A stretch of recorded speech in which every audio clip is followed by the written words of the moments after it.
ಒಂದು ಕಾಲದಲ್ಲಿ ತುಳುನಾಡಿನ ಜನರು ಹುಣಸೆ ಬೀಜವನ್ನ ಒಲೆಯಲ್ಲಿ ಸುಟ್ಟು ತಿನ್ನುತ್ತಿದ್ದರು. ಅದೊಂದು ಅಂತಾರಾಷ್ಟ್ರೀಯ ಆಹಾರವಾಗಿದೆ. ಇಂದು ತುಳುನಾಡಿನಲ್ಲಿ ಕಟ್ಟಿಗೆ ಒಲೆಗಳು ಕಡಿಮೆ. ಹುಣಸೆ ಬೀಜ ಸುಟ್ಟು ತಿನ್ನುವವರು ಇಲ್ಲ ಎನ್ನಬಹುದು.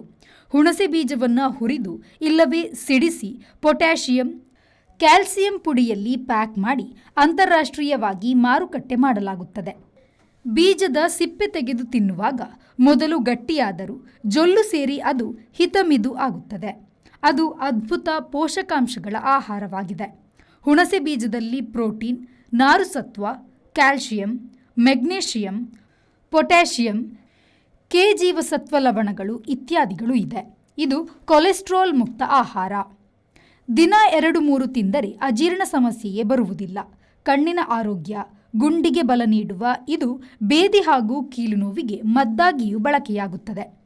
ಇದರ ಪುಡಿಯನ್ನು ಔಷಧ ತಯಾರಿಕೆ, ಬಟ್ಟೆ ಮತ್ತು ಪೇಪರ್ ತಯಾರಿಕೆಯಲ್ಲಿ ಬಳಸುತ್ತಾರೆ. ಹುಣಸೆ ಬೀಜದ ಪುಡಿ ರಫ್ತು ಮಾಡುವ ದೇಶಗಳಲ್ಲಿ ಭಾರತವೂ ಒಂದು. ಕೊಸುರು 1974ರಲ್ಲಿ ಬ್ಲೇಕ್ ಎಡ್ವರ್ಡ್ ನಿರ್ದೇಶನದಲ್ಲಿ ದ ಟಾಮರಿಂಡ್ ಸೀಡ್ ಎಂಬ ಚಲನಚಿತ್ರ ಬಂದು ಯಶಸ್ವಿಯಾಗಿತ್ತು. ಇದು ಈವನ್ಲಿ ಲಿಯೋನಿಯವರ 1971ರ ಇದೇ ಹೆಸರಿನ ಥ್ರಿಲ್ಲರ್ ಕಾದಂಬರಿ ಆಧಾರಿತ ಸಿನಿಮಾ ಆಗಿತ್ತು. ಬ್ಯೂರೋ ರಿಪೋರ್ಟ್, ವಿ4 ನ್ಯೂಸ್, ದಿಲ್ಲಿ.